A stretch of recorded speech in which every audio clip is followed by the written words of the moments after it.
one of the things that came out of it was communication. One of the big problems today is that a lot of sites, like we'll go out to, there may be a white line on the mark. We may have a map with a circle on it and say designate here. And that's it.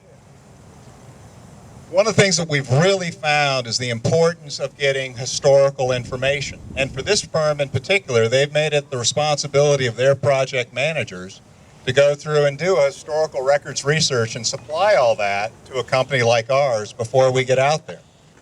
Because when you do a designate, you're not getting a level A SU study with vacuum excavation, with sign and seal drawings from an engineer, a professional land surveyor.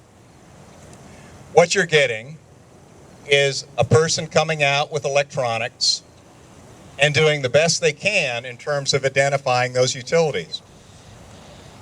And it doesn't matter how good your operator is, sometimes you're just going to miss things. And that's just the way it is, because it's beyond the capabilities of the electronic locators and the GPR. So that's where that historical records information really becomes important. The next thing is communicating the results, either to the driller. You know, it's best if we're there when you guys are there so we can talk to you directly, or their project manager, or to let them know via email, pictures, hand drawings, engineering drawings, whatever they needed in terms of what we found. I'll give an example, and this is one of the things that really prompted this engineering firm to change how they do business. This was in Louisiana, outside of a major university. For some reason, they decided they needed to go through and do a geotechnical boring in the middle of a sidewalk. They called in a private locate. The guy went out with his radar. Louisiana can be terrible for radar. He only got down about 6 inches. Doesn't matter how good he is. That's just the way the soils were. And so he circled the location and said, "Goodbye me, I don't see anything." He only saw down 6 inches. They drilled and hit a fiber optic line and knocked out a major commercial facility. Now, whether he could find it with an electronic locator, I don't know.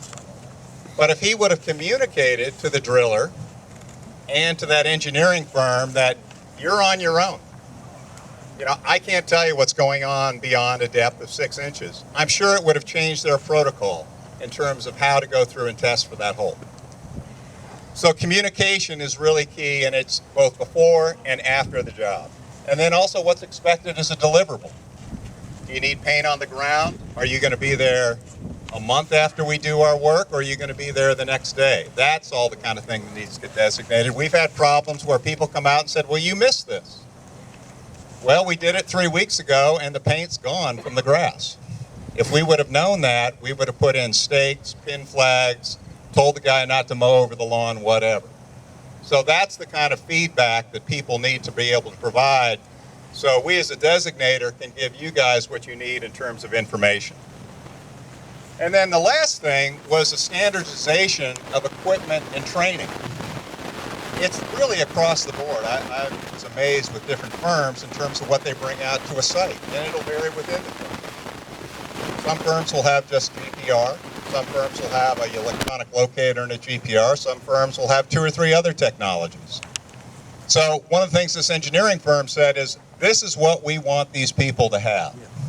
They're not telling you which GPR system to buy or which electronic locator to buy, but they're saying, we want this in the truck, and we want you to use it on every hole. And again, standardizing that procedure so people have a good expectation of the quality of information that they're going to go through and receive. So when we go out and do our work, we're in effect providing, for those of you involved with the SUE business, a level B investigation. Hopefully we've got the historical information. We'll go out to a site. Typically we do the electronic sweep first. We'll go through and look around the property to see if there's any tells in terms of telling us what's going on. This property right here is a great example. We had a guy come out here on Wednesday. He found several utilities out in the right-of-way, which is where you'd expect them. He went through here with the radar and said, I don't see anything. But then he looked around the site and he found a couple of manholes. And he popped the manholes and said, what do you know? there's a line that's heading right through this property, and it's at about 10 to 12 feet. Found another manhole, connected the dots, and that's what produced these pink flags right here. So by going through and doing a site reconnaissance, being aware enough to go through and do that, he was able to go through and find a line that otherwise, if you had just showed up with your radar and electronics, you would have missed.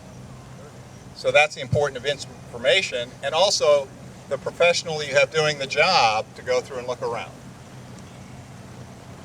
In terms of the technology, things have really, I mean, it's amazing how much better technology is today. The electronic locators, they've gone through 3 or 4 different generations. Now it's very easy to discriminate live power from lines that are being induced, to discriminate multiple lines. The depths are much more accurate than they were before. Lateral positions are good, especially when you've got utility corridors. So that's been a real shift in the industry, but that also requires training. You can spend 2 or 3 days in a classroom learning how to use an electronic locator. 15 years ago, you could have spent an hour in the back of your truck. Radar's the same way. It's gone through amazing evolution. Okay. Radar, when I started, it was a strip chart like your old depth reporters on a boat. Today, it's all digital. Much more faster and more powerful computers where we can go through and hyperstack the data, so we're getting deeper than we ever did before, and we're getting better resolution. Limitations on radar that you should know, and this is what I'll close with. First of all is depth. Radar's only going to be able to resolve things about a half an inch to an inch of diameter per depth of area. If you have a 4-inch line at 4 feet, conditions being right, radar will find it. If it's at 8 feet, it will not see it. So as things get deeper, they need to get bigger. The other factor is soils. If you're dealing with clays and organics, you're not going to get the penetration depth with the radar. That's where the operator needs to provide information back to the driller saying, I only got down 6 feet. If you think there's anything deeper, then you need to do a deeper handle. So again, that's all the lines of communication that need to be done between the designator and the locator, and hopefully prevent any problems.